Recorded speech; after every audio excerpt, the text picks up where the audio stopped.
Καλησπέρα, φίλες και φίλοι. Είμαστε εδώ ζωντανά στην περιοχή της Τάμπας της Φλόριδας. Μία ακόμα ραδιοφωνική εκπομπή ζωντανά στα ραδιοφωνά σας. Μας ακούτε από τους 106,1 στα FM και 1340 στα AM στην Τάμπα, στην Φλόριδα, εδώ στην περιοχή της Αμερικής.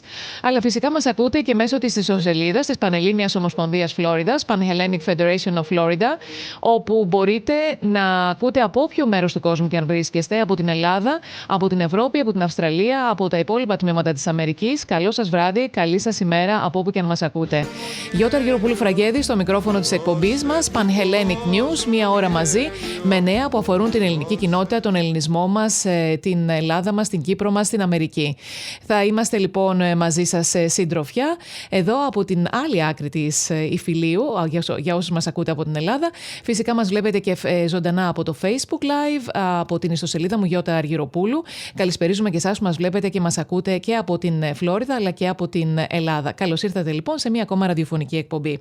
Ξεκινήσαμε με τον Δημήτρη Μητροπάνο και σε ένα τραγούδι που έχει γράψει ο Γιάννης ο Γιαβάρας, τον οποίο έχουμε την χαρά και την τιμή να έχουμε στην περιοχή μας ως δάσκαλο. Αλλά φυσικά ο Γιάννης ο Γιαβάρας δεν είναι μόνο δάσκαλος, έχει πολλές ιδιότητες. Είναι και στιχουργός, είναι και ποιητής. Ο Άγγελος του Νόστου ήταν ο τίτλος του τραγουδιού που ερμήνευσε ο Δημήτρης Μητροπάνος και ξεκίνησε σήμερα την εκπομπή μας. Ξεκινήσαμε αυτό το τραγούδι, μιας και θα έχουμε σε λίγο μαζί μας τον Γιάννη το Γιαβάρα να μας πει τα νεότερα όσον αφορά και το συγγραφικό του έργο φυσικά, αλλά και το ελληνικό σχολείο στην Τάμπα. Λοιπόν, τώρα όμως θα ξεκινήσουμε την εκπομπή μας με μια είδηση που μας έρχεται από την εκκλησία του Αγίου Νικολάου στο Tarpon Springs, καθώς μας έστειλε μια ανακοίνωση ότι ξεκινάει το Sunday School αυτή την Κυριακή στις 21 Σεπτεμβρίου. Όσοι θέλετε λοιπόν να παραβρεθείτε στο Sunday School, να στείλετε τα παιδιά σας, ο Άγιος Νικόλαος στο Tarpon Springs αυτή την Κυριακή 21 Σεπτεμβρίου θα ξεκινήσει μετά την εκκλησία. Όμως να πούμε ότι αυτή την Κυριακή η Πανελλήνια Ομοσπονδία Φλόριδα σας προσκαλεί στο ετήσιο μνημόσυνο για την γενοκτονία των Ελλήνων της Μικράς Ασίας, το οποίο θα πραγματοποιήσει στην εκκλησία του Αγίου Στεφάνου στο Σεν Πιτ. Αυτή την Κυριακή λοιπόν, αμέσως μετά τη Θεία Λειτουργία, θα πραγματοποιήσουμε το μνημόσυνο για τους προγόνους μας, οι οποίοι δυστυχώς φαγιάστηκαν πριν από 100 περίπου χρόνια στην Μικρά Ασία από τα στρατεύματα του Κεμάλ Ατατούρκ, μια θλιβερή επέτειος κάθε χρόνο το Σεπτέμβριο, η οποία δυστυχώς μας θυμίζει τις χαμένες πατρίδες, τις πατρίδες τις οποίες έχουμε απολέσει. Λοιπόν, και τώρα, do we have our first guest? Okay. Και τώρα να πάμε να καλησπερίσουμε τον πρώτο μας καλεσμένο. Έχουμε τη χαρά σήμερα να φιλοξενούμε τον άρχοντα του Οικουμενικού Πατριαρχείου, αλλά και πολιτικό μηχανικό, τον κύριο Μανώλη Βελιβασάκη. Κύριε Βελιβασάκη, καλό σας βράδυ. Στην Ελλάδα είστε αν δεν κάνω λάθος. Καλό απόγευμα σε εσάς, καλησπέρα σε εμάς. Λοιπόν, είστε στην Ελλάδα, είστε στην Κρήτη, δεν φεύγετε από την Κρήτη. Σπάνια. Στο Ηράκλειο Κρήτης, ακόμη. Τυχερός, πολύ τυχερός είστε κύριε Βελιβασάκη. Λοιπόν, σήμερα θα ήθελα με δύο αφορμές. Θα ήθελα καταρχήν να πούμε ότι έχουμε την επίσκεψη του Οικουμενικού Πατριάρχη Βαρθολομαίου, ο οποίος βρίσκεται από τις 15 του μήνα στην Αμερικανική πρωτεύουσα, στην Ουάσιγκτον. Χθες συναντήθηκε με τον Αμερικανό πρόεδρο Ντόναλντ Τραμπ, αλλά τις επόμενες μέρες, με βάση το πρόγραμμά του, όπως έχουμε πληροφορηθεί, θα μεταβεί και σε άλλες περιοχές και στην Ουάσιγκτον αλλά και στη Νέα Υόρκη, όπου θα έχει η επίσκεψή του είναι και διπλωματική αλλά και πνευματική επίσκεψη, καθώς θα έχει συναντήσεις και με διπλωματικούς φορείς. Ήδη συναντήθηκε με τον Αμερικανό πρόεδρο, αλλά θα συναντηθεί και με Έλληνες ομογενείς, εξέχοντες Έλληνες ομογενείς, προκειμένου να θέσει ζητήματα που αφορούν τις θρησκευτικές ελευθερίες στο Οικουμενικό Πατριαρχείο και την κατάσταση που υπάρχει αυτή τη στιγμή στην Κωνσταντινούπολη. Αλλά αμέσως μετά θα κάνουμε και ένα σχόλιο. Θέλω να παρουσιάσουμε και το νέο σας βιβλίο που περιγράφει την ιστορία, την προσωπική, τη δική σας, από όταν φύγατε από την Κρήτη μέχρι και σήμερα. Λοιπόν, εσείς είστε άρχον του Οικουμενικού Πατριαρχείου, κύριε Βελιβασάκη. Δώστε μας μια εικόνα. Γιατί πιστεύετε ότι έρχεται εδώ ο Οικουμενικός Πατριάρχης στην Αμερική, μετά από αρκετά χρόνια επανέρχεται? Κοιτάξτε, ο Πατριάρχης μας έχει επισκεφτεί αρκετές φορές, θα έλεγα. Ναι. Αλλά τούτη εδώ η επίσκεψη νομίζω ότι είναι πολύ σπουδαία, διότι έρχεται όχι μόνο για πνευματικούς λόγους, αλλά και για πολιτικούς λόγους, θα έλεγα. Εν ολίγης έρχεται να ζητήσει βοήθεια από τον πρόεδρο Τραμπ για ορισμένα θέματα τα οποία παραμένουν άλυτα σχετικά με το Πατριαρχείο, όπως ξέρουμε είναι η θρησκευτική ελευθερία, είναι η σχολή της Χάλκης, η οποία παραμένει κλειστή τώρα και 50 χρόνια και οι υποσχέσεις είναι πολλές, αλλά οι πράξεις των Τούρκων είναι λίγες και ένα σωρό άλλα θέματα που αντιμετωπίζει το Πατριαρχείο. Ας τα λέμε τα πράγματα όπως έχουν. Το Πατριαρχείο βρίσκεται στην Τουρκία, ναι, σε μια κατάσταση πολιορκίας. Ας λένε οι Τούρκοι ότι έχουν θρησκευτικές ελευθερίες. Εμείς ξέρουμε καλύτερα, δεν έχουμε. Έχετε πάει πρόσφατα, κύριε Βελβασάκη, και έχετε μια εικόνα για το πώς είναι η κατάσταση εκεί, αλλά και από άλλους φίλους που έχουν επισκεφθεί, μας μετέφεραν ακριβώς αυτό που περιγράφετε, ότι είναι σε μια κατάσταση πολιορκίας το Οικουμενικό Πατριαρχείο στην Κωνσταντινούπολη. Κοιτάξτε, αρκεί να σας πω ότι το Πατριαρχείο πριν 50 χρόνια είχε γύρω στις 8.000 κτίρια και άλλες περιουσίες σε διάφορα μέρη της Τουρκίας. Ναι. Σήμερα αμφιβάλλω αν έχουν απομείνει γύρω στα 15. 15 μόνο από 8.000? Και αυτά είναι σε μια κατάσταση πολύ άσχημη, διότι απλώς δεν τους επιτρέπουν ούτε να τα συντηρούν, ούτε να τα... Είναι δηλαδή μια κατάσταση τραγική. Μάλιστα. Για αυτά τα θέματα λοιπόν και για φυσικά εκκλησιαστικής φύσεως θέματα έρχεται για άλλη μια φορά ο Πατριάρχης για να ζητήσει τη βοήθειά του από τον πρόεδρο Τραμπ και ελπίζω ο Τραμπ να τον εισακούσει και να εισηγηθεί θα έλεγα στον φίλο του εντός εισαγωγικών Ερντογάν να τέλος πάντων να επιλύσει αυτά τα θέματα μια και καλή, διότι βρισκόμαστε όπως είπα σε μια τραγική κατάσταση και δεν μπορούμε τουλάχιστον εμείς οι Έλληνες αλλά και όλοι οι άλλοι Ορθόδοξοι 300 εκατομμύρια Ορθόδοξοι κάτω από την δικαιοδοσία του Πατριαρχείου να βλέπουν ένα Πατριαρχείο στα αυτά τα χάλια. Δεν μπορούμε να εκλέξουμε τον Πατριάρχη που θέλουμε, καταλαβαίνετε. Πρέπει να εγκριθεί από την Τουρκία. Για σκεφτείτε. Σκεφτείτε εάν ο Πάπας της Ρώμης έπρεπε να εγκριθεί από το Ιταλικό κράτος. Θα το σκεφτόμαστε αυτό ποτέ? Όχι. Και όμως είναι αληθινό για το δικό μας Πατριάρχη. Κύριε Βελβασάκη, συγγνώμη όμως, βλέπουμε ότι η Αγία Σοφία έχει μετατραπεί σε τζαμί. Δεν υπάρχουν διεθνείς οργανισμοί οι οποίοι να προασπίζουν και να μπορούν να βοηθήσουν αυτή την κατάσταση, να μην βεβηλώνονται τα μνημεία ιστορικής αξίας, ιστορικής σημασίας. Δηλαδή, ο πρόεδρος της Τουρκίας μπορεί να κάνει οτιδήποτε θέλει, παραβιάζοντας διεθνείς συνθήκες, διεθνείς συμφωνίες, διεθνείς οργανισμούς, ανθρώπινα δικαιώματα, θρησκευτικές ελευθερίες. Με ποιο τρόπο πιστεύετε μπορούμε να πιέσουμε? Μόνο δηλαδή μέσω της παρεμβάσεως του Αμερικανού Προέδρου? Βασικά μόνο με πολιτικούς τρόπους. Δεν νομίζω ότι οι διεθνείς οργανισμοί ισχύουν στα σύνορα μιας άλλης χώρας. Δηλαδή δεν θεωρώ ότι είναι δυνατόν τα Ηνωμένα Έθνη ή η UNESCO να επέμβει στην Τουρκία και να τους επιβάλλει κυρώσεις επειδή άλλαξαν την Αγία Σοφία από μουσείο που ήταν σε τζαμί. Δεν έχει γίνει ποτέ και ό,τι νομίζω ότι πρόκειται να γίνει. Γι' αυτό σας λέω, αυτά τα πράγματα μπορούν να επιτευχθούν μόνο με πολιτικές πιέσεις. Μάλιστα. Είδαμε χθες τη συνάντηση που είχε με τον Αμερικανό Πρόεδρο. Ήταν μαζί και ο Αρχιεπίσκοπος Αμερικής Ελπιδοφόρος, μαζί με τον Οικουμενικό Πατριάρχη. Αλλά αυτό που λέτε έχει πολύ μεγάλη σημασία. 300 εκατομμύρια Ορθόδοξοι Χριστιανοί βρίσκονται αυτή τη στιγμή όχι μόνο το Πατριαρχείο σε ομηρία, αλλά και 300 εκατομμύρια Ορθόδοξοι Χριστιανοί σε ομηρία υπό τη σκέπη, υπό τις ενέργειες αυτές της Τουρκίας. Βεβαίως. Δεν ξέρω αν έχετε πάει καμιά φορά στο Πατριαρχείο. Εγώ σας λέω, κάθε φορά που πάω στο Πατριαρχείο, πιάνεται η καρδιά μου. Από την κατάσταση που βρίσκεται στη γειτονιά, μια άθλια γειτονιά που είναι πέριξ του Πατριαρχείου, η κατάσταση των κτηρίων του κλπ. Θεωρείτε ότι εσκεμμένα δηλαδή δημιουργούνται αυτές οι συνθήκες απαξίωσης εκεί του χώρου? Φυσικά. Αυτό που περιγράφετε, κύριε Βελβασάκη, το έχουν περιγράψει και άλλοι Έλληνες που έχουν ταξιδέψει στην Κωνσταντινούπολη και λένε ακριβώς το ίδιο που λέτε κι εσείς. Ότι η κατάσταση είναι τραγική. Από πλευράς και της ελληνικής κυβερνήσεως βέβαια δεν γίνεται κάποια παρέμβαση να δούμε ότι υπάρχει στήριξη. Ουσιαστικά είναι μόνος του εκεί ο Πατριάρχης. Είμαι σίγουρος ότι η ελληνική κυβέρνηση κάνει το κατά δύναμη, αλλά όπως είπα και προηγουμένως, δεν νομίζω ότι ο φίλος μας ο Τούρκος ηγέτης ακούει και πολλούς. Ναι, αλλά δεν ακούει μπορούμε μόνο αυτούς που τον συμφέρει να υπογράφουμε σύμφωνα φιλίας όμως, κύριε Βελβασάκη, από τη μία, και από την άλλη να μην τηρείτε τίποτα από πλευράς της Τουρκίας. Δηλαδή και σε διπλωματικό επίπεδο η Ελλάδα θα μπορούσε να πιέσει και να ζητήσει περισσότερα πράγματα για το Οικουμενικό Πατριαρχείο, αλλά βλέπουμε ότι υπάρχει έτσι σε όλα τα θέματα γενικώς με την Τουρκία. Είμαι σίγουρος ότι η Ελλάδα πιέζει και κάνει ό,τι μπορεί. Ο κύριος Γεραπετρίτης λέτε. Οι σχέσεις της Ελλάδος με την Τουρκία είναι πολύπλοκες και θα χρειαστεί ολόκληρες ημέρες να τις πούμε. Εμείς ως ομογενείς μπορούμε να βοηθήσουμε, κύριε Βελβασάκη. Εσείς είστε άρχον του Οικουμενικού Πατριαρχείου. Εμείς μπορούμε να βοηθήσουμε μόνο εάν πιέσουμε τους δικούς μας πολιτικούς στην Αμερική.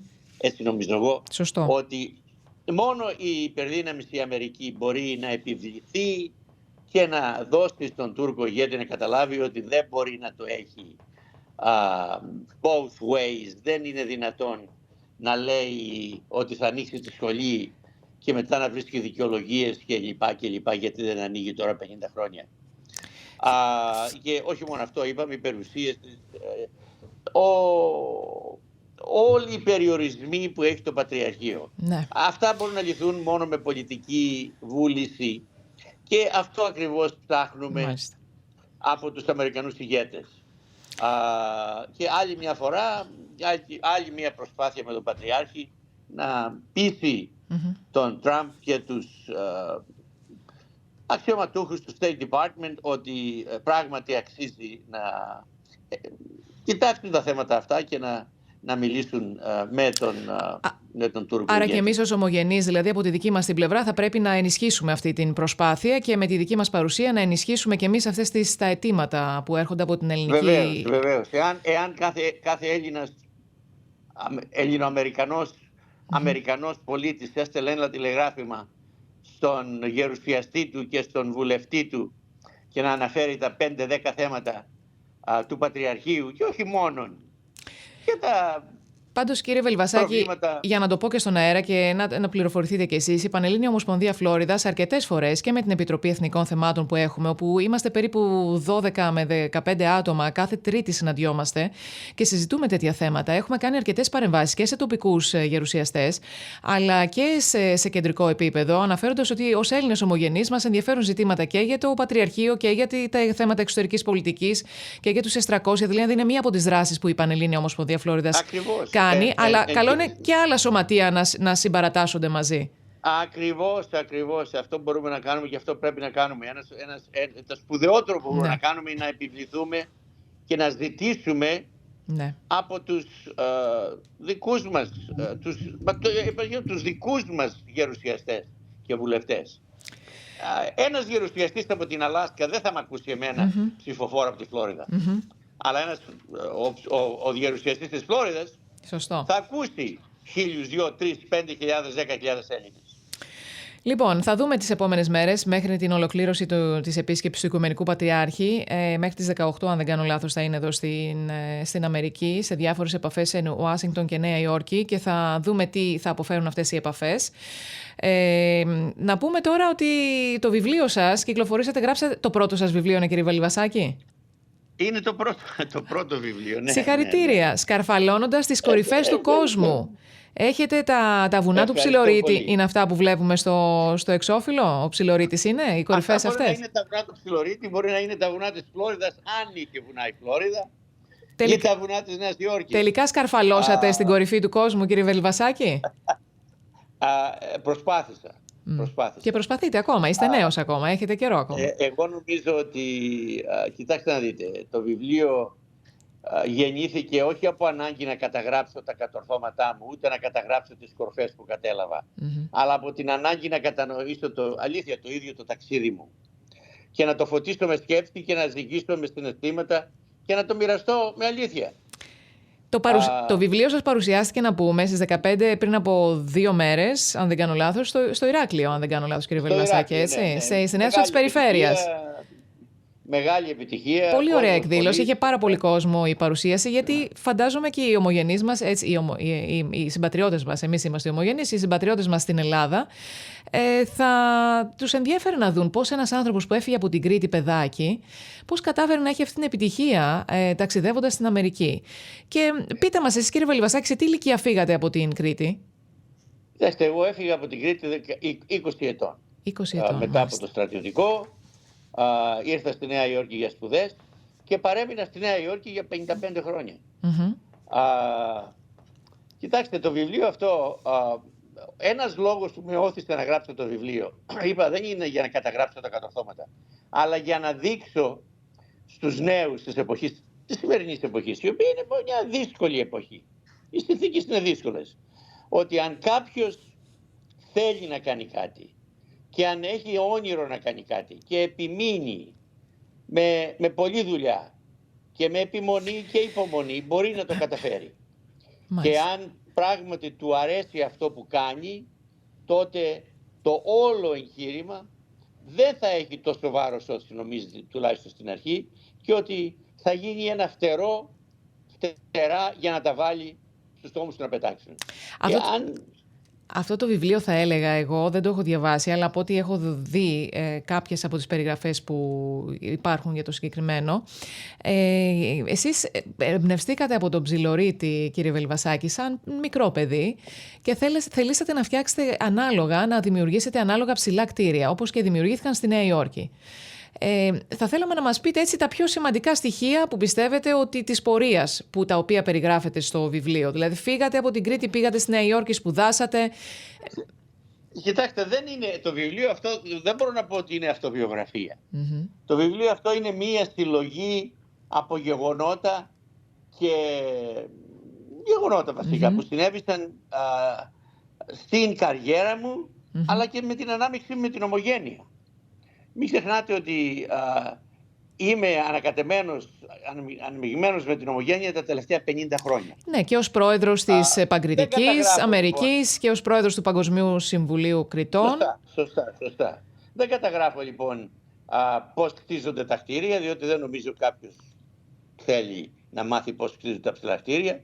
Ούτε αναφέρω λεπτομέρειες τι κτίρια και ποια κτίρια έχτισαν. Καταγράφω όμως γεγονότα που συνέβησαν, τα οποία με εντυπωσίασαν προσωπικά εμένα.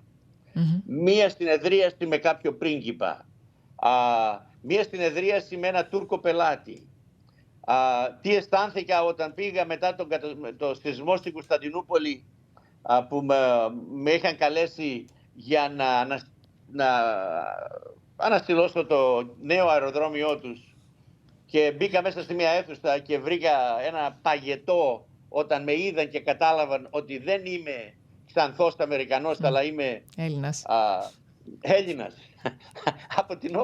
από την πρώτη ματιά κατάλαβα ότι είμαι Έλληνας και ότι έπρεπε να σπάσει αυτός ο πάγος. Όλα αυτά νομίζω ότι είναι σπουδαία, διότι δεν διδάσκονται ούτε σε πανεπιστήμια, ούτε σε κολέγια, ούτε σε... αυτά είναι πείρες. Ναι, αλλά όμως ήταν μεγάλη και η συμβολή σας μετά την πτώση των δίδυμων πύργων, κύριε Βελιβασάκη, στο σημείο 0 εκεί. Ένα άλλο γεγονός που καταγράφω με λεπτομέρεια είναι αυτό, ναι. Διότι το θεώρησα ότι, κοιτάξτε, αυτό για μένα δεν ήταν μια δουλειά, αυτό για μένα ήταν ένα mission, το οποίο ήταν μια κορυφή, την οποία έπρεπε να δεις πώς να βοηθήσεις τον άλλον, τον συνάδελφό σου, τον συνάνθρωπό σου, ξέροντας ότι 3.000 άνθρωποι είναι θαμμένοι μέσα στα ερείπια. Να περιγράψουμε τι κάνατε εκεί, κύριε Βελιβασάκη, για όσους δεν γνωρίζουν. Κοιτάξτε, εγώ ήμουν υπεύθυνος για την ασφάλεια της περιοχής, ούτως ώστε να μπορούν οι πυροσβέστες και οι αστυνομικοί και όλοι οι άλλοι που έμπαιναν μέσα για να ψάξουν για ζωντανούς στην αρχή και μετά να περιστηλέξουν τα θύματα που είχαν ταφεί μέσα σε αυτό τον μεγάλο τάφο, για να μην έχουν περισσότερα θύματα. Και χαίρομαι όταν λέω ότι δεν είχαμε ούτε ένα θύμα μετά το χτύπημα. Μάλιστα. Δηλαδή ούτε ένας πυροσβέστης δεν πέθανε επειδή κάτι γκρεμίστηκε την ώρα που πήγε να κάνει τη δουλειά του. Μάλιστα.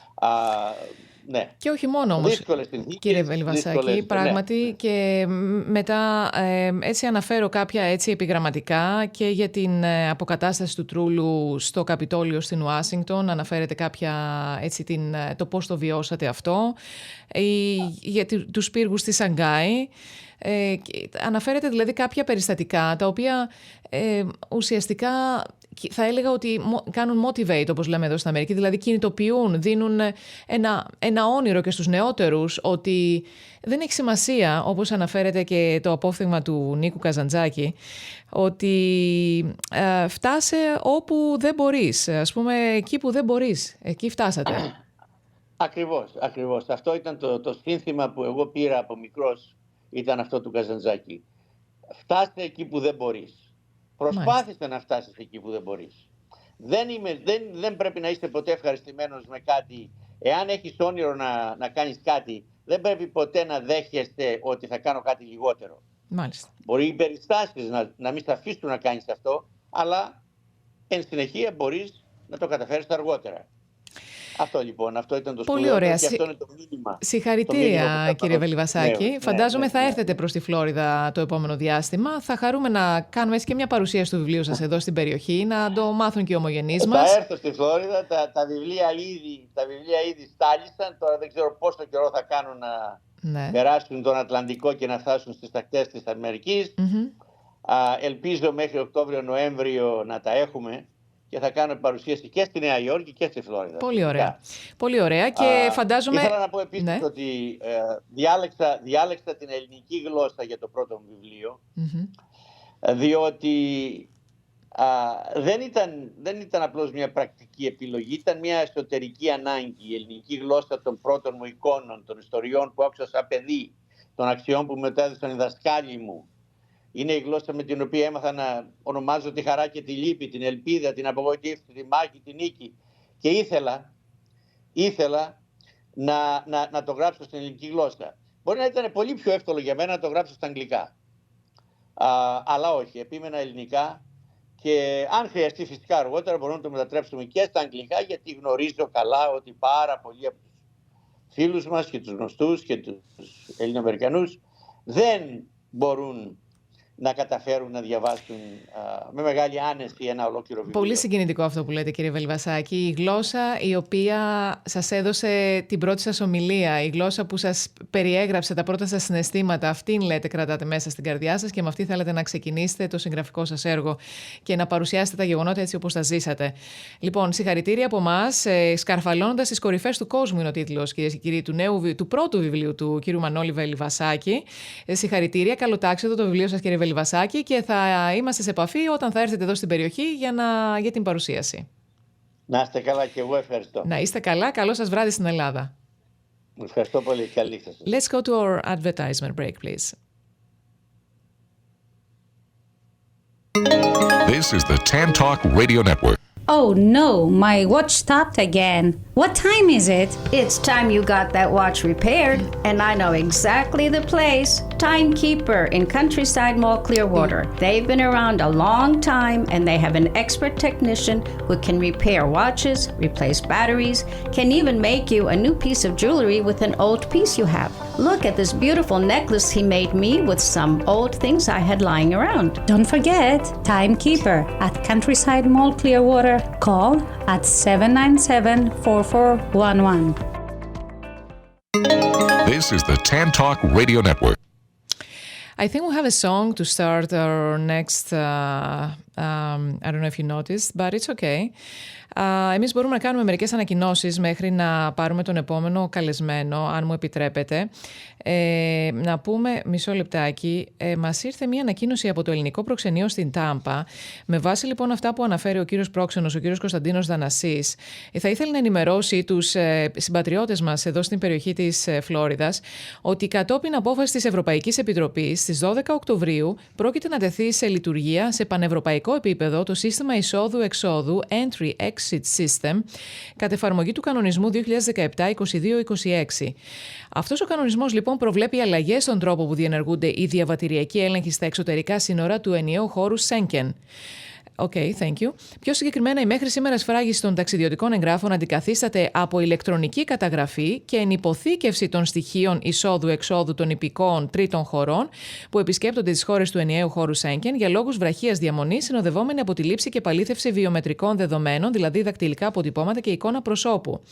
Και στέλνει αυτό το email προκειμένου να ενημερωθούν οι επισκέπτες.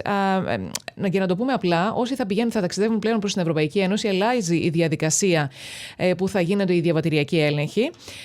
Και μέχρι σήμερα σφραγίζαμε τα διαβατήρια από ό,τι αναφέρει το προξενείο, αλλά τώρα θα παίρνουν και κάποια έξτρα στοιχεία, όπως είναι τα βιομετρικά δεδομένα, δακτυλικά αποτυπώματα και φωτογραφία προσώπου. Οπότε ενημερώνονται οι ταξιδιώτες για να μην υπάρχουν προβλήματα κατά την επίσκεψη προς την Ευρωπαϊκή Ένωση, σε ευρωπαϊκές χώρες, αλλά φυσικά και την Ελλάδα. Ότι ενδεχομένως να συναντήσουν κάποιες άλλες δυσκολίες. Πέρα από τη σφραγίδα στο διαβατήριό σας, θα έχετε και κάποιους άλλους ελέγχους που αφορούν δακτυλικά αποτυπώματα και φωτογραφία. Λοιπόν, πάμε τώρα. Δεν ακούσαμε το τραγούδι στην αρχή, αλλά θα το ακούσουμε μάλλον μετά το τέλος. Please prepare the song that I have for after our interview. Έχουμε στη τηλεφωνική μας γραμμή λοιπόν τον Γιάννη το Γιαβάρα. Ο Γιάννης ο Γιαβάρας έχει πολλές ιδιότητες. Λοιπόν, είναι στιχουργός, είναι ποιητής, συγγραφέας και επίσης είναι και δάσκαλος, εκπαιδευτικός. Και σήμερα ξεκινήσαμε την εκπομπή μας με το τραγούδι που ο ίδιος είχε γράψει σε στίχους του ίδιου του Γιάννη του Γιαβάρα, Άγγελος του Νόστου, σε ερμηνεία του Δημήτρη Μητροπάνου. Αλλά είχαμε να ακούσουμε πριν μπούμε στη συνομιλία μας και το τραγούδι που ερμήνευσε η Βίκη Μοσχολιού με τίτλο Βραδινό Σινιάλο, το οποίο θα το ακούσουμε μετά τη συνομιλία μας όμως. Καλησπέρα, Γιάννη.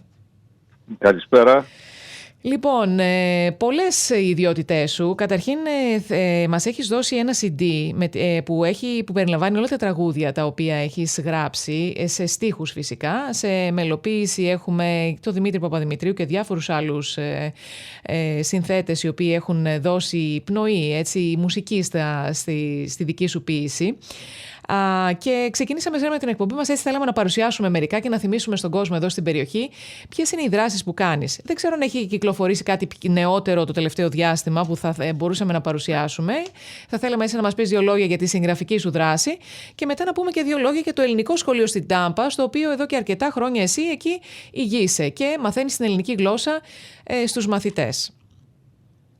Καταρχήν καλησπέρα και στους ακροατές σας. Ευχαριστώ για την πρόσκληση.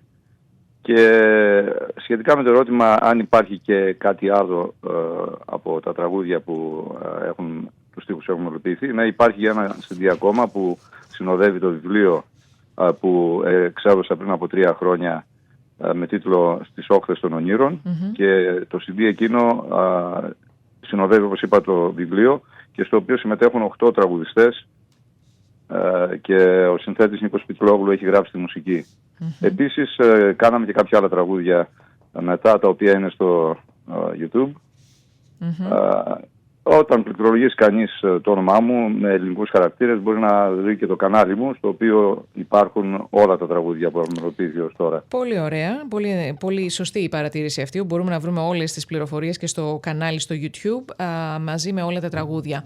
Εσύ, Γιάννη, από πού εμπνέεσαι? Τώρα είσαι στη Φλόριδα, είσαι στην Αμερική αρκετά χρόνια, αλλά υπάρχει έμπνευση εδώ ή η έμπνευση έρχεται από την Ελλάδα? Η έμπνευση υπάρχει παντού, αρκεί να κοιτάξει κανείς γύρω του και να δει με τα μάτια της ψυχής του και όλα μετά έρχονται μόνα τους.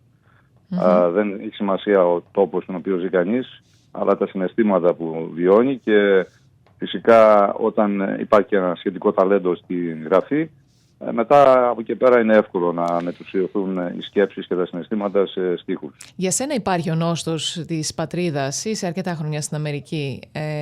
17. Το βιώνεις αυτό? Όλοι το βιώνουμε, υποθέτω, άλλος περισσότερο, άλλος λιγότερο. Εγώ εξάλλου έζησα και 42 ολόκληρα χρόνια στην Ελλάδα, που σημαίνει ότι έχω πάρα πολύ ισχυρούς δεσμούς με την πατρίδα, πάρα πολλές αναμνήσεις. Ξεκίνησα τη ζωή μου, την καριέρα μου εκεί και ήρθα εδώ να συνεχίσω με τη ζωή μας, με την οικογένειά μου, κάτω από διαφορετικές πλέον συνθήκες. Αλλά η Ελλάδα είναι πάντα η πατρίδα μας και την επισκεφτόμαστε συχνά και την αγαπάμε και μοιαζόμαστε για ό,τι γίνεται εκεί. Χαιρόμαστε με τις χαρές της και στενοχωριόμαστε με τις πλήβες της. Και μιας και λες ότι η Ελλάδα είναι πάντα στις καρδιές μας, αυτό το λες και επί της πράξης, καθώς διδάσκεις την ελληνική γλώσσα τόσο στο σχολείο του Πλάτωνα, αλλά φυσικά και στο ελληνικό σχολείο που έχεις ιδρύσει εδώ και αρκετά χρόνια στην Τάμπα. το οποίο και λειτουργεί κάθε Σάββατο. Και θα θέλαμε να μας δώσεις περισσότερες πληροφορίες για το τι γίνεται εκεί και το τι μαθαίνουν τα παιδιά. Ναι. Καταρχήν και εγώ και η σύζυγός μου η Χρύσα είμαστε σε 4 σχολεία. Στην Ακαδημία του Πλάτωνα. Φέτος μεταφερθήκαμε στο Tarpon Springs αφού έκλεισε το Λάργο. Είμαστε στο απογευματινό της Αγίας Τριάδας και στο Κυριακάτικο της Αγίας Σοφίας στο Winter Haven, και όπως σωστά αναφέρατε είμαστε και στο Σαββατιανό στον Άγιο Ιωάννη που έχει ως τίτλο School of Greek Language and Culture, Σχολείο Ελληνικής Γλώσσας και Πολιτισμού, και αυτό ιδρύθηκε το 2022. Είμαι υπεύθυνος εκεί του προγράμματος, το οποίο πηγαίνει πάρα πολύ καλά. Φέτος έχουμε 48 παιδιά. Wow.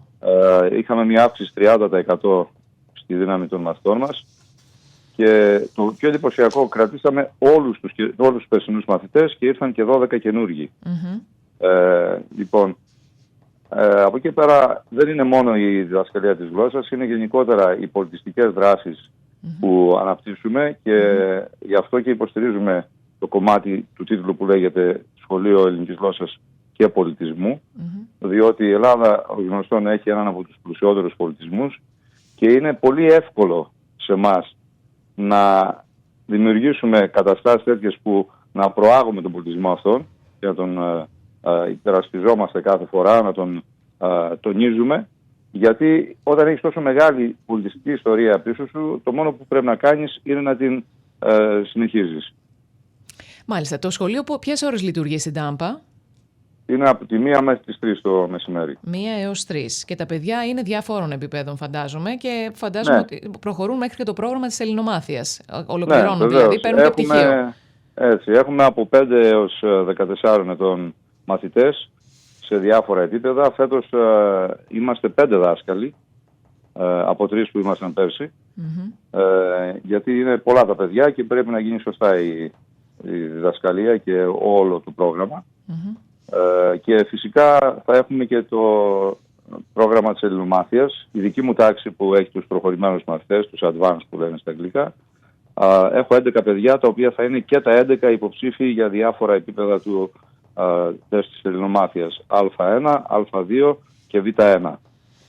Στα προηγούμενα χρόνια είχαμε 13 υποψηφίους και πέρασαν και οι 13 και όλοι με άριστα, σε 4 διαφορετικά επίπεδα, Α1, Α2, Β1 και Β2. Να σημειώσω εδώ ότι το επίπεδο Α2 δίνει 3 college credits και το Β1 και πάνω δίνουν 5 college credits.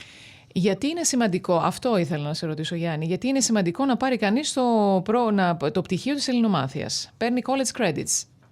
Ναι, και είναι στο βιογραφικό του ένα extra qualification, ένα προσόν, ότι είναι γνώστης της ελληνικής γλώσσας, και πάντα μια ξένη γλώσσα, όπου και να πάει κανείς να πιάσει δουλειά, έχει ιδιαίτερο βάρος το βιογραφικό.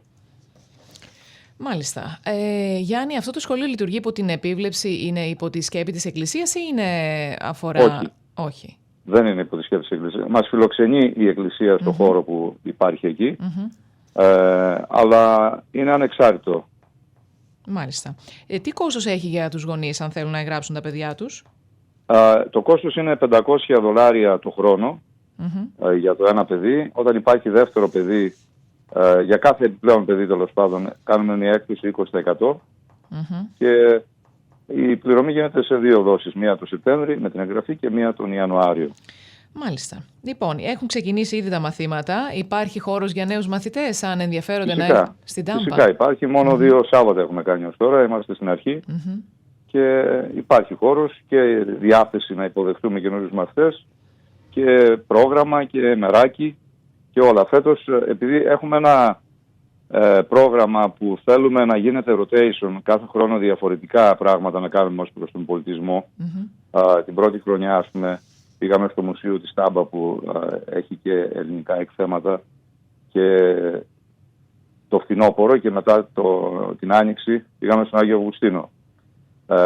Την επόμενη χρονιά πήγαμε στο Πανεπιστήμιο της Τάμπα, όπου ένας διακεκριμένος Έλληνας καθηγητής που διδάσκει μουσική εκεί, ο Γρηγόρης ο Ζαμπάρας, που είναι διεθνούς επίπεδου αναγνωρισμένος, έχει παίξει σε 14 χώρες σε συναυλίες, σε κονσέρτα κλπ. Έπαιξε ελληνική και κλασική μουσική για μας, για το σχολείο μας, στο Πανεπιστήμιο της Τάμπα. Και μετά την Άνοιξη πήγαμε την κουραζιέρα στο ποτάμι, στο Tarpon Springs, στο Narcourt River. Για φέτος έχουμε προγραμματίσει άλλες δράσεις. Τώρα το φθινόπωρο θα προσκαλέσουμε ένα ζευγάρι Ελλήνων που είναι αγκιοπλάστες και θα δημιουργήσουν με τα παιδιά, θα φτιάξουν αγκία στο σχολείο και μετά θα τα πάρουν οι ίδιοι, θα τα ψήσουν, θα τα κάνουν glazed και θα τα φέρουν την επόμενη φορά να τα πάρουν οι μαθητές. Μάλιστα. Λοιπόν, την Άνοιξη θα πάμε στο Σεν Πίτερσμπεργκ, στο Μουσείο Τέχνης που έχει ελληνικά εκθέματα.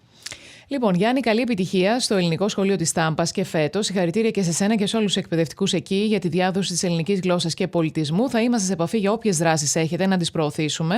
Καλή συνέχεια και καλή δύναμη και στο συγγραφικό σου βέβαια έργο και στο έργο της δημιουργίας νέων τραγουδιών. Γιατί μας ενδιαφέρει ως ραδιόφωνο να έχουμε και νέα τραγούδια για να παρουσιάζουμε στην εκπομπή μας. Ευχαριστώ πολύ. Καλή συνέχεια και σε εσάς. Λοιπόν, χαιρετούμε τον Γιάννη τον Γιαβάρα. Let's go to advertisement break and then we'll be back.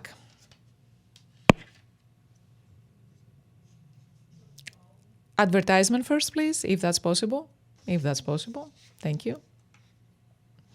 Και επανερχόμαστε για όσους μας περιμένετε. Για να δούμε. Θα τη βρούμε τη διαφήμισή μας. Μας πάρει λίγο χρόνο, αλλά θα το καταφέρουμε νομίζω. Και επειδή βλέπω ότι ο χρόνος περνάει, θέλω να επισπεύσω λίγο. Are we ready? Thank you. This is the Tan Talk Radio Network. Oh no, my watch stopped again. What time is it? It's time you got that watch repaired, and I know exactly the place. Timekeeper in Countryside Mall, Clearwater. They've been around a long time, and they have an expert technician who can repair watches, replace batteries, can even make you a new piece of jewelry with an old piece you have. Look at this beautiful necklace he made me with some old things I had lying around. Don't forget, Timekeeper at Countryside Mall, Clearwater.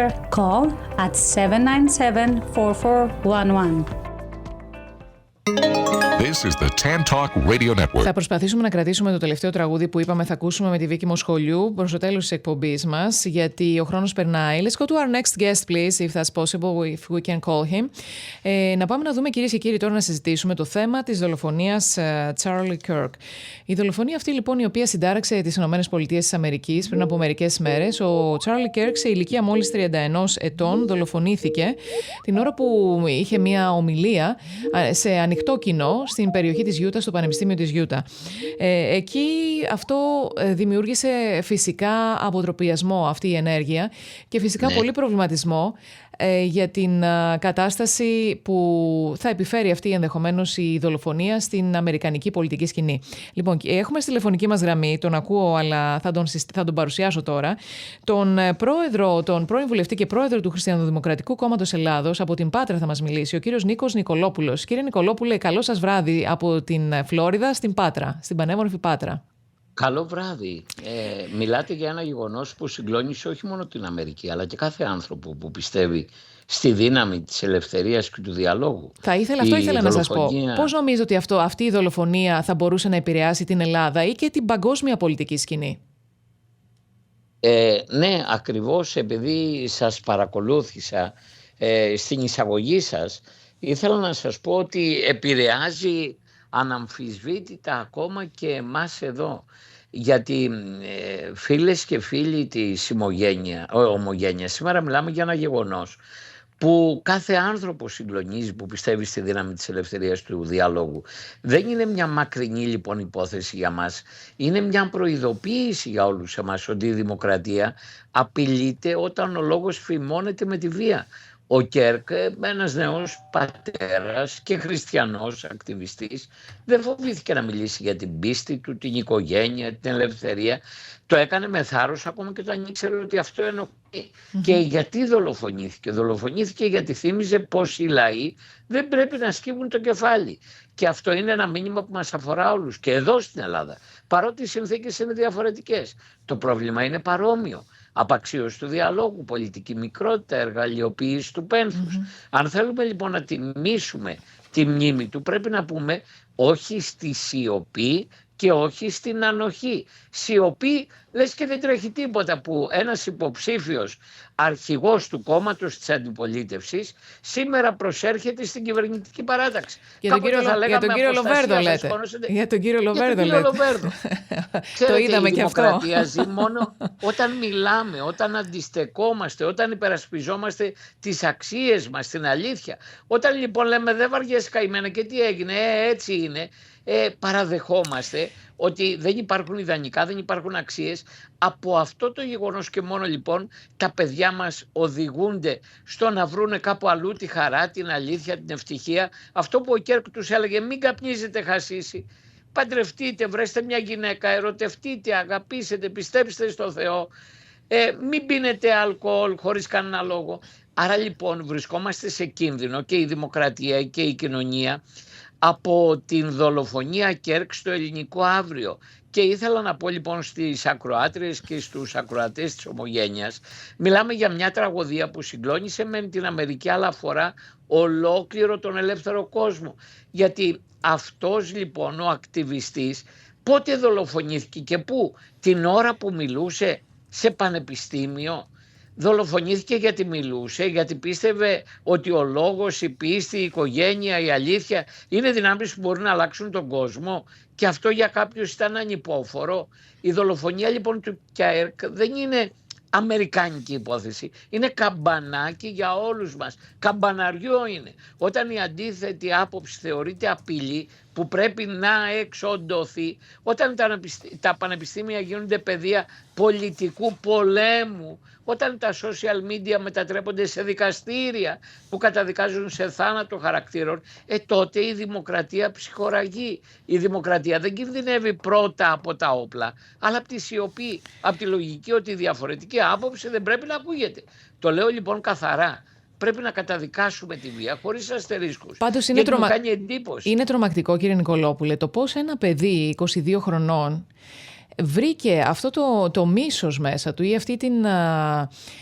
αυτή την λογική την οποία υπέβαλε στον εαυτό του, ότι πρέπει να τον σκοτώσω γιατί είναι μια απειλή αυτός ο άνθρωπος. Για ποιον όμως είναι η απειλή? Αυτό το παιδί όμως εμένα με ανησυχεί το ότι βγαίνουν αυτά τα παιδιά από πανεπιστήμια, νέοι, που κατά τα άλλα φαινόταν, δηλαδή εμφανιζόταν ως ένας φέρελπης νέος, ο οποίος θα έχει μια πρόοδο, στο πανεπιστήμιο είχε πολύ καλούς βαθμούς. Πώς αυτή δεν είναι τρομακτικό το να βλέπεις ότι ξαφνικά ένας νέος, ο οποίος η νεολαία πιστεύει έχει αυτές τις απόψεις μέσα στα πανεπιστήμια, το τι ακολουθεί μετά, το τι διδάσκεται μέσα στα πανεπιστήμια και το πώς νέοι οι οποίοι εμφανίζονται να έχουν όλες τις προοπτικές για να συνεχίσουν τη ζωή τους μετατρέπονται σε όργανα βίας ή βγάζουν αυτό το μίσος στην κοινωνία μας. Ξέρετε, όταν λοιπόν έχουμε ποτίσει αυτά τα παιδιά από το Hollywood, από τα σχολεία, από την αστυνομία, από τους νόμους, με ένα τέτοιο μίσος, κατά ποιον? Όποιον λένε ότι παιδιά η αναπαραγωγή γίνεται από άντρα και γυναίκα. Μην μας τρελάνετε παιδιά. Μπορεί να έχετε βίτσια, μπορεί να έχετε κέφια, δεν ξέρω τι στην ευχή του Θεού έχετε. Δεν είναι ευχή του Θεού, αλλά τέλος πάντων. Αλλά αυτή είναι μια αλήθεια και μια πραγματικότητα. Κοιτάξτε, όσο και αν φαίνεται παράδοξο, ο Μητσοτάκης πριν κάνει την κολοτούμπα και πει ότι είναι δύο τα φύλλα, δεν είχαμε άλλα προβλήματα στην Ελλάδα. Είχαμε να λύσουμε αν μπορούν να παντρευτούν δύο άντρες μαζί. Και όταν ένας βουλευτής που γεννήθηκε στη Νέα Δημοκρατία, που ήταν πρόεδρος της ΜΑΚΗ, της Μαθητικής Νεολαίας, της Νεολαίας της Νέας Δημοκρατίας, που έφτασε να είναι κοντά 30 χρόνια βουλευτής, βγήκε στον Α και είπε στους Ρόιτερ ότι ο Θεός επίησε Άρσεν και Θήλη, έτσι λέει η Αγία Γραφή. Τότε με έστειλαν στην Ευελπίδων, δηλαδή στο δικαστήριο, να δικαστώ, γιατί είχε ψηφίσει ένα νόμο ο κύριος Μητσοτάκης, ότι το να λέμε ακόμα και το ρητό, ακόμα δηλαδή και αυτό που γράφει η Αγία Γραφή, έπρεπε να αρθεί η ασυλία μου. Μάλιστα. Και ήρε την ασυλία μου. Τότε στην Επιτροπή ήταν ο Κώστας Τασούλας, ο σημερινός πρόεδρος της Δημοκρατίας, και είπε: δεν είναι δυνατόν να στείλουμε τον Νικολόπουλο στο δικαστήριο, γιατί είπε τι λέει η Αγία Γραφή. Τι λέει ότι ο Θεός ναι, αλλά για τον ΟΠΕΚΕΠΕ, κύριε και Νικολόπουλε. Τον άλλαξε ο Μητσοτάκης. Τον άλλαξε από την Επιτροπή, διέκοψε την Επιτροπή και έστειλε έναν Γεωργαντά, έναν τύπο που συνδέεται, όπως είπατε τώρα, με τον ΟΠΕΚΕΠΕ από τον Κιλκής. Για τον ΟΠΕΚΕΠΕ δεν άρεται η ασυλία. Δεν άρεται καμία ασυλία. Και πήγα στο δικαστήριο και αθωώθηκα. Θέλω να πω λοιπόν, όταν έτσι τα παιδιά εδώ και χρόνια με τα δισεκατομμύρια του Σόρος και όλων αυτών των μην πω τώρα των διεστραμμένων μεγαλώνουν τα παιδιά, αντιλαμβάνεστε λοιπόν ότι αξίζει να θυμηθούμε ότι μόλις 2 μήνες πριν τη δολοφονία του ο Κέρ κάλεσε δημόσια την νεολαία μέσα από αμερικάνικο κανάλι να στραφεί που? Προς την Ορθόδοξη ή την Καθολική Εκκλησία, παρότι ο ίδιος ήταν Ευαγγελικός. Είχε καταλάβει ότι χωρίς πνευματικά θεμέλια, χωρίς ηθικό υπόβαθρο, καμιά κοινωνία δεν μπορεί να σταθεί όρθια. Αυτή η τόλμη του να μιλάει πέρα από διαχωριστικές γραμμές είναι που τον έκανε εντός εισαγωγικών επικίνδυνο. Και ερχόμαστε στην Ελλάδα. Οι ρίζες του προβλήματος είναι διαφορετικές, αλλά η παθογένεια είναι παρόμοια. Απαξίωση του δημόσιου διάλογου, πόλωση για την πόλωση, εργαλειοποίηση του πένθους και του θυμού. Δεν κάνει, λέει ο Μητσοτάκης, ο Σαμαράς να κάνει, λέει, κόμμα, γιατί αυτός τώρα πρέπει να κλαίει. Δεν κάνει Καριστιανού, λέει, πρέπει να πενθεί μόνο. Δηλαδή, αν ενδεχομένως ένας πρωθυπουργός χάσει το παιδί του, πρέπει να φύγει από πρωθυπουργός. Δεν γίνεται, για παράδειγμα, ο πολιτικός κόσμος να παίζει με το πένθος του Σαμαρά και της Μαρίας Καριστιανού, να το ερμηνεύει ως πολιτική παύση ή αναστολή. Αυτές οι μικρότητες εκθέτουν. Η μάχη των ιδεών δίνεται με ιδέες. Κύριε Νικολόπουλε, έχετε πιστεί εσείς από την κίνηση των 91? Ακούστε, εκείνο που έχει σημασία είναι η κοινωνία τι θέλει, και η κοινωνία πραγματικά μας πιέζει. Μας πιέζει, θέλει να ξυπνήσουμε. Όσο μας τρομοκρατούν, τόσο θέλει να ξεσηκωθούμε. Ένας απεργός τώρα κάνει μπροστά από τη Βουλή απεργία πείνας κρίσας και είπα του Μητσοτάκη, Κυριάκο, έχεις καταλάβει, αν πεθάνει αυτός ο άνθρωπος μπροστά εκεί, γιατί ζητάει να γίνει εκταφή των οστών του παιδιού του, αν πεθάνει εκεί μπροστά στη Βουλή, ότι θα γίνει, είναι πάλι ένας από τους Ένας από τους γονείς των αδικοχαμένων παιδιών στο δυστύχημα του τρένου, στα Τέμπη, να πούμε, κύριε Νικολόπουλε. Δεν ζητάει λεφτά, δεν ζητά τίποτα. Λέει, αφήστε με να ξεθάψω, να δω αν είναι αυτά τα κόκαλα του παιδιού μου, αν καλά ανάβω το καντήλι. Και να δω μέσα από τις εξετάσεις των οστών, αν πραγματικά για άλλους λόγους το παιδί μου, για άλλες αιτίες το παιδί μου βρέθηκε στο θάνατο. Εσείς, κύριε Νικολόπουλε, λοιπόν, ότι πιστεύετε ότι ο Αντώνης Σαμαράς θα ήταν μία... Ακριβώς θέλω να σας πω λοιπόν, ότι η κοινωνία ζητά Συγκαριστιανού χωρίς να κάνει κόμμα, χωρίς να το θέλει. Την πιέζει, κάνε κόμμα της, λέει, 25%. Του Σαμαρά χωρίς ακόμα να έχει πει τίποτα. Πιστεύετε του λένε πάρε πρωτοβουλίες. Ότι ο Αντώνης... Σήμερα μετά από την έκθεση ο Σκάι έβγαλε δημοσκόπηση και έχει 24% το Μητσοτάκη. Ο Σκάι τον έχει 24%. Μοίρασε, λέει ότι μοίρασε 2 δισεκατομμύρια. Με 2 δισεκατομμύρια και μόλις πήρε μία μονάδα. Άρα λοιπόν θέλω να σας πω ότι ναι, ο κόσμος, οι 91, οι 191 δεν είναι εκείνοι που συνιστούν σκύπ που λέει. Αν μου επιτρέπετε, κύριε Νικολόπουλε. Είναι εκείνοι που μεταφέρουν τη φωνή της κοινωνίας. Θυμάμαι όταν ήμουνα και στην Ελλάδα, εσείς ήσασταν ένας από τους υπουργούς της κυβέρνησης Σαμαρά. Και είχατε αποχωρήσει τότε, γιατί θυμάμαι. Ναι. Και με διέγραψε. Και με αξιοπρέπεια αποχωρήσατε τότε, το θυμάμαι, και σας είχαμε βγάλει όλο το καπέλο. Πιστεύετε ότι ο Αντώνης Σαμαράς θα μπορούσε να επανέλθει και να προσφέρει πίσω στην Ελλάδα, βγάζοντας... Κοιτάξτε, πιστεύω ότι ο Αντώνης ο Σαμαράς, για παράδειγμα, με ρωτάτε σε μια μέρα και σε μια στιγμή που καλό είναι να το ακούσουν οι ακροατές μας. Και έχουμε, συγγνώμη, 3 λεπτά έχουμε. Που τα εθνικά μας συμφέροντα λοιπόν κρέμονται σε μια κλωστή. Η ξεκάθαρη απάντηση του Σαμαρά είναι η ίδια με αυτή που έδωσε σήμερα ο Δένδιας και η σιωπή του Γεραπετρίτη όταν η Τουρκία δοκιμάζει τις αντοχές της Ελλάδος πρέπει να μας προβληματίσει. Η Άγκυρα σήμερα συνεχίζει να δοκιμάζει τα όρια της ελληνικής κυριαρχίας με την τακτική των προκλητικών ναύτεξ. Τα έχετε μάθει, φαντάζομαι. Αυτή τη φορά με ανακοίνωση του υδρογραφικού η Τουρκία επιχειρεί να μας πάρει το Αιγαίο. Και δεν μιλάω ο Μητσοτάκης. Μέσα σε αυτό το πλαίσιο λοιπόν η αντίδραση σήμερα του Υπουργού Άμυνας του Δένδια είναι όμοια με εκείνη του Σαμαρά. Υπήρξε άμεση ουσιαστική. Με ξεκάθαρο λόγο υπενθύμησε ότι η στρατικοποίηση των ελληνικών νησιών είναι άμεσο αποτέλεσμα της τουρκικής απειλής. Όταν απέναντι από τη Λέσβο, τη Σάμο, τη Ρόδο έχει συγκεντρωθεί μια ολόκληρη τουρκική στρατιά. Κανείς δεν μπορεί να αξιώνει αποστρατικοποίηση των ελληνικών νησιών. Δεν μονομερή αποστρατικοποίηση. Ακριβώς. Και σήμερα λοιπόν πρέπει να το ξέρουν οι Έλληνες. Σήμερα είμαστε, το ξέρετε, σε μια τεράστια στρατιωτική άσκηση. Γιατί η σιωπή μπορεί να ερμηνευτεί ως αδυναμία και η αδυναμία σε ζητήματα εθνικής κυριαρχίας μεταφράζεται σε κίνδυνο. Έχω 1 λεπτό μόνο, κύριε Νικολόπουλε. Αυτά από όλα που περιγράφετε τα βλέπουμε τώρα και στην απόγνωση του Οικουμενικού Πατριάρχη Βαρθολομαίου, ο οποίος βρίσκεται αυτές τις μέρες στις ΗΠΑ και χθες επισκέπτεται τον Ντόναλντ Τραμπ, ζητώντας βοήθεια, γιατί όπως μας περιγράφουν και όσοι φίλοι έχουν πάει στην Κωνσταντινούπολη, είναι σε αποκλεισμό εκεί. Είναι σε μια κατάσταση άτυπου αποκλεισμού το Οικουμενικό Πατριαρχείο. Ναι, γιατί η αναθεωρητική στρατηγική της Τουρκίας δεν περιορίζεται στο Αιγαίο. Αφορά και την Ανατολική Μεσόγειο, αφορά τη Θράκη, αφορά τις τάσεις της απέναντι στο Πατριαρχείο, απέναντι στην Κυπριακή Δημοκρατία. Αυτή η συστηματική αμφισβήτηση της Λοζάνης και των Παρισίων εντάσσεται σε μια συνολική επιχείρηση να υποβαθμιστεί η αξία των διεθνών συνθήκων.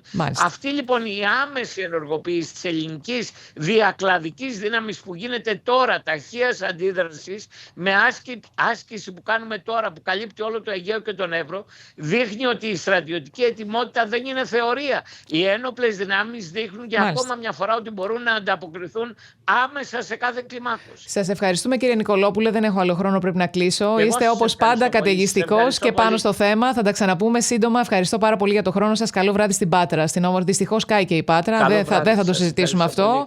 Αλλά... Η εθνική κυριαρχία πάντως δεν είναι ζήτημα ρητορικής, είναι ζήτημα επιβίωσης. Ευχαριστούμε. Και γι' αυτό νομίζω ότι πρέπει όλοι οι ομογενείς αυτό να το κρατάμε πολύ καλά στο μυαλό μας. Το κρατάμε αυτό, κύριε Νικολόπουλε. Καλό βράδυ στην Πάτρα. Ευχαριστούμε, κυρίες και κύριοι, που ήσασταν και σήμερα μαζί μας εδώ στην εκπομπή Panhellenic News. Γιώτα Αργυροπούλου Φραγκέδη ήταν στο μικρόφωνο της εκπομπής. Μην ξεχνάτε, αυτή την Κυριακή το πρωί, μετά τη Θεία Λειτουργία στην Εκκλησία του Αγίου Στεφάνου, στο Σεντ Πιτ, ελάτε μαζί μας να προσευχηθούμε για την ανάπαυση των ψυχών των προγόνων μας που χάθηκαν από τα στρατεύματα του Κεμάλ Ατατούρκ στη Μικρασιατική καταστροφή το 1922. Θα τα ξαναπούμε την επόμενη Τετάρτη στις 4 το απόγευμα. Thank you and have a wonderful night. Ευχαριστούμε και εσάς που μας είδατε από το ίντερνετ και καλή συνέχεια σε όλους σας. Την επόμενη Τετάρτη ξανά μαζί.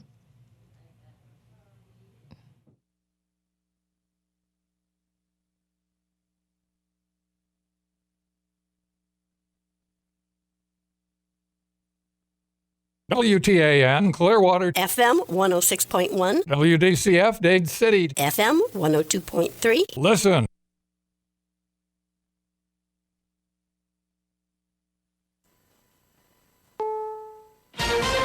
This is CBS News on the Hour, sponsored by O'Reilly Auto Parts. I'm Cammie McCormick. The Fed lowered a key interest rate by 1/4 point today. Analyst Dean Baker of Jerome Powell's thinking. What he's looking at is, on the one hand, the clear evidence of inflation.